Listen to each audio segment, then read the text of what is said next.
Մեկ րոպե հետո այս դեպքից աղջիկս մոտեցավ ես ասես նկարահանել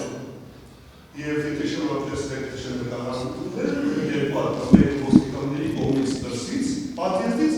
նույն աղջկաս նկարահանումն ներսից և այդ ընթացքում ոստիկանը ասում է որ ունի սանկցիա կնոջս բերման ենթարկելու ես ասում եմ շատ լավ բերման ենթարկեք ինք ասում բայց ես պետք է մտնեմ վստահ լինեմ որ ինը տալի չէ ասում եմ ոչ քո սանկցիան քեզ չի տալիս մտնել բնակարան քո սանկցիան քեզ միայն իրավունք է տալիս բերման ենթարկելու հասարակական վայրում եթե լինի կամ եթե դու վստահ ես որ ինձ փախնել է եւ մտել է հիմա տուն եւ այս մեկրեստանն է ինչ նա կարող է ասել թե այդ բացառությամբ բայց քանի որ սանկցիան իրավունք չի տալիս բնակարան ներխուժել, դու իրավունք չունես մտնել բնակարան, ես որպես այդ տան սեփականատերը ես թույլ չեմ տալիս։ Այս վիճականությունը դրանց եկար ժամանակ, ինչ շատ պարզ է, որ այդ երեք ոստիկանները սա կատարում էին առանց ուզելու, իրենց կամքի հակառակ եւ դրա փաստը կա, որը նկարահանման մեջ կարող եք տեսնել, աղջկաս նկարահանման մեջ, որտեղ այդ ոստիկանը դեմքից է բարձ է, որ ինքը չուզելով է սաղանում, զանգում է իր վերադասին, ես հոգեբար եմ նաև, դեմքից ասկանում ես, որ մարդ մի բան անում է առանց ուզելու, զանգեց իր վերադասին և վերադասին ասում է, որ Եղունկյանը թույլ չի տալիս, ինչ արել, նա այն կողմից արդեն ուշակում է բացել է, որ չէ բակ, ողի գնա, հրի, և ինձ ասում է, պարոն Եղունկյան, խնդրում եմ մի կողմ քաշվեք, ես պետք է ներխուժեմ և այս խոսքերից հետո մույս երկու ոստիկանները և այս ոստիկանը որ մենք դեմ արտեմ ենք, սկսեցին դուրը հրել ին վրա, ես այնտեղ գոռում եմ, ասում եմ, ոտքը ստակն է, դուք ինձ ցավացնում եք, մի հրեք, չեմ թույլ տալու ձեզ։ Ու չլսեցին իհարկե, այն ժամանակ մոտիկացավ տղաս եղբայրս և մենք դուրը հրելու համար ես ստիպված էի այդ ոստիկանին, որը արդեն բնակարան էր մտել, իրեն հրեն դուս, որպեսզի կարողանամ դուռը փակեմ։ Բայց այստեղ խոստովանում եմ, որ ես ոստիկանի նկատմամբ հաստորեն բռնություն եմ կիրառել, բայց ես կարծում դա արդարացված է, որովհետև նա ներխուժել էր բնակարան և չէր ենթարկվում իմ պահանջին, որ դուրս գա բնակարանից։ Եվ որպեսզի ես դուռը փակեմ առանց իրեն վնասելու, որը իրենք այդպես չէին անում, իրենք դուռը հրում էին իմ ոտքից վնասելով, որպեսզի իրեն վնաս չլինի, ես իրեն դուրս եմ հրել բնակարանից և նոր դուռը փակել։ Հիմա ես հասկանում եմ, որ Հայաստանի օրենսդրությունը այստեղ որոշ բացթողում ունի։ Բացթողումը նա է, որ չի պարզաբանում, թե որ դեպքերում կարող են բերման ենթարկելու սանկցիան, եթե ձգվում է բնակարան ներխուժել։ Սահմանադրությունը ասում է, որ մարդու սեփականությունը անձնամտելի է և իրավունք չունեն միայն բացառությունով, որ դատարանը այդ իրավունքը տա։ Իսկ քանիչը նա որոշում է կայացել ոստիկանն է, ոստիկանը ասում չուզելով անում օրինակ։ Չուզելով ոնց ինչ ոնց վարվել է, ում բերման ենթարկելու որոշման պահանջ, դուք ասում եք չկա, չեք տալի, ոնց չէ, ես բերման ենթարկելու վերաբերաբար չեմ ասում, բերման ենթարկելը իրավունք ունի և ես ասել եմ, թե կինս ուր է գտնվում, այստեղ հարցը նա է, որ իրենք հրաման ունեին բնակարան մտնելու իրենց ասելով չեն հավատում, որ կինս տանը չէ։ Ես ասում եմ կինս ուր է և փաստեր կա, որ ինքը այդ օրը ամբողջ օրը երև է դատարանում։ Ես ասում եմ, թե կինս ուր է, ասում եմ համեցեք, գնացեք, բերման ենթարկեք կնոջս դատարանից։ Պրոբլեմ չկա, բայց տունը չի, ես տուն ձեզ թույլ չեմ տալու մտնեք։ Ստեղ վեճը գնում է, որ իրենք իրավունք ունեն չհավատալու և մտնել բնակարան ստուգել, թե ես ճիշտ եմ ասում, թե չէ, որովհետև իրենք չունեն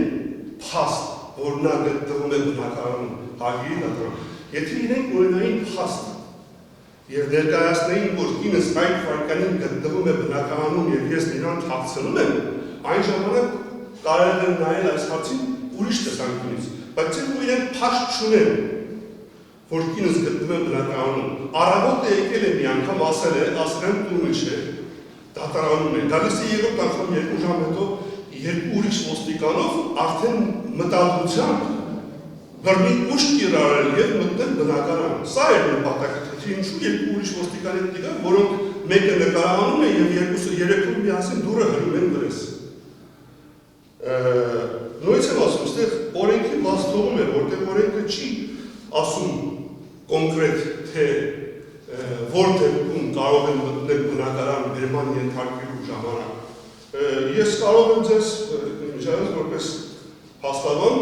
ամերիկյան, ես կարող եմ ձեզ Ամերիկայի օրինակը բերել, հասել այնտեղ ինչպես է այսպեսի հարցերը դրվում են։ Ինչպես Ախորտեսին ասել։ Այս ինչն է ասել, թե ինչպես են վերաբերվում այնտեղ։ Ես կգնեմ, այնտեղ իրավունք չունեն մտնելու բնակարան, եթե բնակարան մտնելու կոնկրետ սանկցիա չունեն։ Սա է։ Միայնակ ժամանակով կարող են բնակարան մտնել, եթե հալածում են հանցագործին, որը նոր հանցանք է կատարել, եւ տեսնում են, որ այդ հանցագործը գողություն անում կամ մարդասպանություն անում ժամանակ վազում է եւ բացում է այդ դուռը եւ մտնում է դրից ներս, ոստիկանները, այսպես ասած, հետքերի հետևից կարող են մտնել այդ տուն։ Առանց սանկցիայի, որտեղ սա ոտնահետքերի հետևից է ճակատների այդպես է ասում անունը։ Բայց երբ որ չկա այդպիսի բան, մանրամասն ես տրավանցի ասել թե պատմությունը ո՞նց է, մանրամասն երբ որ այս կինը տուժող է, նամանավանդ երբ որ այս կինը արդեն 3 անգամ ցուցմունք է տվել, չի ասել սուտ բան, որ այսինչ Պողոսն է ինձի հարվածել, ասել է չեմ մանում ով է հարվածել, ասելու բան չկա ավելի, հետևաբար քննիչի այդ բերման ենթարկելը, եթե մի քիչ հետ գնանք, ամբողջովին անիմաստ է, չկա այնտեղ։ Եվ իմիջայլոց այդ նույն քննիչը, փաստորեն առանց կրոշս 4-րդ ցուցմունքի գործը կարճեց, որը մենք հիմա բողոքարկում ենք, որովհետև այդ քննիչը նույնիսկ այն ոստիկանին, ով որ հարվածել էր գլխին, ես չեմ այստեղ որոշում թե ուզելով, թե չուզելով եւ ասեմ ինչու եմ սա ասում, որովհետեւ հարվածը կրունգով էր։ Իսկ կրունգով հարվածը, ինչպես գիտեք, եթե դա մխիթարյանն է հարվածում, նպատակային է, բայց երբ որ խառաշփոթի ժամանակ է կրունգով հարվածը կարող է պատահական լինել։ Հետևաբար ստեղ մենք ոչ մի կլաուզական ցուցմունք տալու հարց չկա, որ մեղադրենք կոնցենի ոստիկանի գործողության մեջ, բայց այն որ քննչականը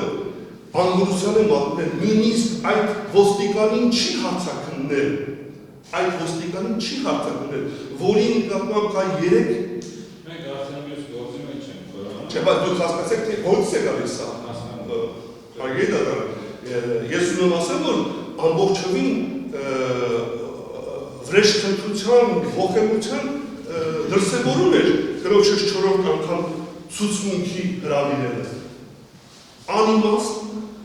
բայց շատ լավ, ինքը որպես քաղաքացի իր վրա վերցնում էր այդ իրավունքը, որ եթե չեմ ուզում կամ չեմ գալիս, ուզում եք ինձ բերման ենթարկեք, բերման ենթարկեք։ Թող բերման ենթարկեք, բայց ոչ իմ տունս մտնելով, իմ տունս իմ պալատն է, պալատում ես եմ թագավորը։ Հարգելի դատան, թույլ կտակ ես ուղղակի ուզում եմ սահմանադրությունից համապատասխան նորմը ընթերցեմ, որովհետև փոփոխվել է սահմանադրությունը այդ առումով, անցած անգամ ես մոռացա դա անել, հարգելի դատան, հիմա արդեն ընթերցում եմ փոփոխված նորմը, ուրեմն 32 հոդվածն է սա, որ յուրաքանչյուր ոք ունի բնակարանի անձնատոմակերպության իրավունք։ Երկրորդը, բնակարանի անձնատոմակերպության իրավունքը կարող է սահմանափակվել միայն օրենքով և նշված է թե պետական անվտանգությամբ, երկրի տնտեսական բարեկեցության, հանցագործությունների կանխման կամ բացահայտման, հասարակական կարգի, առողջության և բարոյականության կամ այլոց հիմնական իրավունքների և ազատությունների պաշտպանության նպատակով և երրորդը, բնակարանը կարող է խուզարկվել միայն դատարանի որոշմամբ, օրենքով սահմանված դեպքերում և կարգով եւ այս վերջի բարբերությունը նոր է ավելացել հարգելի դատարան, նշված է հետեւյալը. օրենքով կարող է սահմանվել դատարանի որոշմամբ բնակարանի անձնամխելիության իրավունքի սահմանափակման այլ դեպքեր։ Այսինքն այստեղ արդեն սահմանադրությունը, որը որ գործում է անմիջականորեն, հստակ արդեն նշում է, որ եթե խոզարկություն չի այլ բնակարանի այլ անձնամխելիության իրավունքի այլ խախտում է, ապա օրենք պարտադիր պետք է լինի դա եւ դա պետք է նախատեսված լինի օրենքով։ Այսինքն հարգելի դատարան, բացի դրանից իսկ վերևի հոդվածներում մենք տեսնում ենք, որ եթե փաստորեն ոստիկանները պետք է ասեն իրենք արդյոք իրենց գործողությունները համապատասխանում են 32 հոդվածի երկրորդ եւ երրորդ կետերին։ Մեր կարծիքով որ ոչ, որովհետեւ նախ չկա նման օրենք, միջդեռ սահմանադրությունն ասում է, որ կարող է նախատեսվել այդպիսի դեպքեր, բայց չկա։ Եթե կա, խնդրում ենք, որպեսզի դատական ակտում այդ օրենքը վկայակոչվի։ Այո։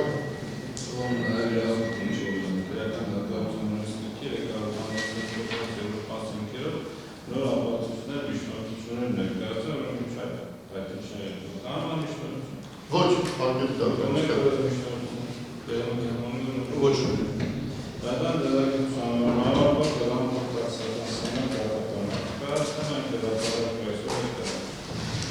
Դատական ակտի հրապարակումը կարող եք նկարել ինձ թվում է, որովհետև դատական ակտը դրնված դատական հրապարակային նիստում է հրապարակում։ Եթե անգամ նախագահ դատավորը չթույլատրի, ինքը կոպիտ խախտում արած կլինի։ Կարող է յոթ ներկայացուցիչ Տիգրան Հայրապետյանի վերադարձ փոխանցման դատական ստուգման ներկայացուցիչ Տիգրան Հայրապետյանի փոխանցման անհամաձայն Երևան քաղաքի Արաբի համակարգի վարչական շրջանի ընդհանրության անցյալի դատարաններ ֆոտոկասներից քաղաքական վարորդասնի վերջման օրինականությունը ինքնանոցը հրապարակում դատական ակտի ժառանգության մասին։ Ղեկավարելով տեղական դատարանների ստուգի 293 հայեցի հոդվածներ 34 հոդվածների գործնասու 4 հաղորդակցված վերակից քրեական դատարանը որոշեց։ Կարո Երևանյան ներկայացուցիչ Տիգրան Հայրապետյանի դրակի ժողովուրդ ներշել Երևան քաղաքի քանակից